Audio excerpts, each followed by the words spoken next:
Hello everyone, welcome to Intellify. Today we are going to discuss about the topic inertia and mass, which comes under the chapter Force and Laws of Motion for class 9 by Ravina. Inertia is a property of a matter which resists change to the state of motion or rest. If any external force acts on it, it will resist change, but it will remain at rest or in uniform motion in the same straight line unless acted upon by some external force. Is inertia a force? Yes, of course, inertia is a force which keeps stationary objects at rest and moving objects in motion at constant velocity. If there is a gravity-free place or environment, inertia is absent in the object. An object would not have any inertia in a gravity-free environment if there is such a gravity-free place. Law of inertia. Newton's first law of motion is the best example for law of inertia. And Newton's first law of motion states the law of inertia, and it is called too. An object at rest tends to stay at rest, and the moving object tends to continue its uniform motion with the same speed and in the same direction unless being acted upon by an external force. If an object is at rest, it will remain at rest, and the moving object continue to move in its uniform motion. If it is not acted upon by external force, that object will be at rest and in be the uniform motion. Law of inertia. Can you see the picture given below? Here the object is at rest and it will continue to be in rest unless an external force acts on it. An object that is moving will continue to move in a straight line unless an external force acts on it. See here, a circle wheel-like structure is present and it is moving in a straight line. Unless external force acts on it, it will move in its straight line. If any force acts on it, it will change its direction and it will change its motion too. Now, let us see the best examples of inertia in our daily lives. The car was stopped abruptly, but the inertia of the man keeps him in the forward motion and throws him forward. Even if the car stops due to force or inertia, the inertia tends the man to move forwards and throw him in the forward direction. And the another best example is the cardboard and the coin. When a cardboard is flicked, the coin falls into the glass. This is because the inertia of the coin maintains its state at rest and it will fall into the glass due to gravity. Here, the inertia will make the coin to fall into the glass. Even gravity takes place here. Application of inertia. A white umbrella is rotated vigorously and then stops abruptly.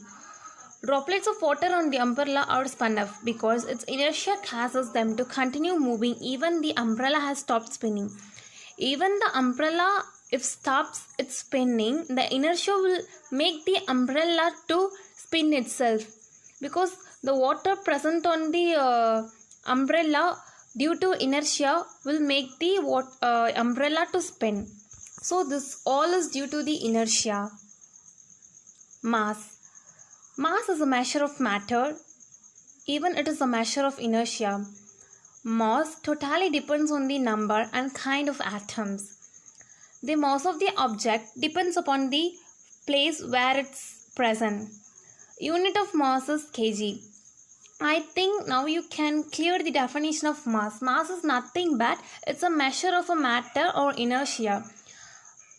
Even many have the doubt and the difference between mass and weight. So for your kind clarification, I am submitting the definition of weight too. Here, weight is a measure of gravitational attraction of an object. Weight depends on where the object is. For example, your weight on earth is not the same as your weight on moon. So here the gravitational attraction is a main thing present in the weight. So according to the gravity, the weight of a person or things can differ. For your best example, I have given the weight of the human when it is present in the moon and in the earth. Weight is equals to mass into gram. Unit of the weight is newtons, kilogram, millimeter per second. So can you get the differences of mass and weight? Mass is nothing but it's a measure of matter. Weight is a measure of gravitational attraction of an object. Experiment. For getting the clear of inertia and the mass, here let us see a small experiment. Inertia balance. For your reference, you can just see the picture which is given below. Take the time of 10 oscillation. Period is equal to time for one oscillation. One oscillation completely represents one period time. So here the period of oscillation represents the inertia, and the oscillation is because of inertia present in the experiment of this inertia balance.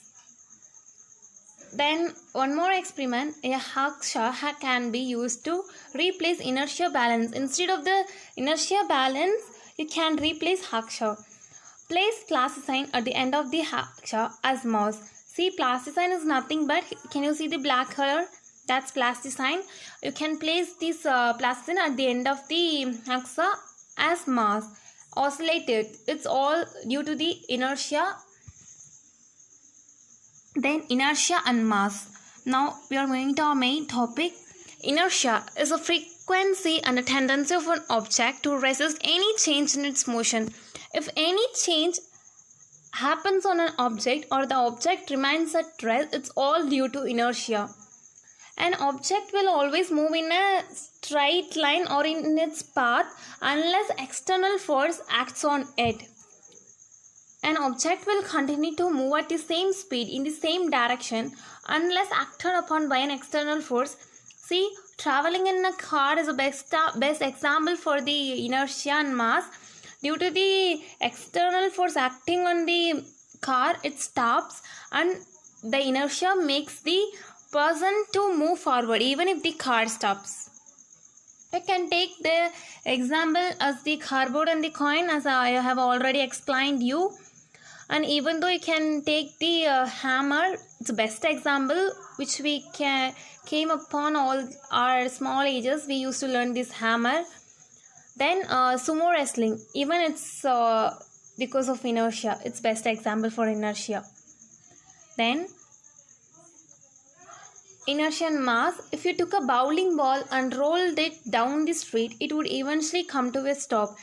Friction is the unbalanced force that causes the ball to stop or slow down. If you roll the bowling ball, it will reach to one place and it will stop. It's because of the friction of the unbalanced force that catches ball to stop or slow down. This friction make the ball to stop, or sometimes it makes the ball to slow down.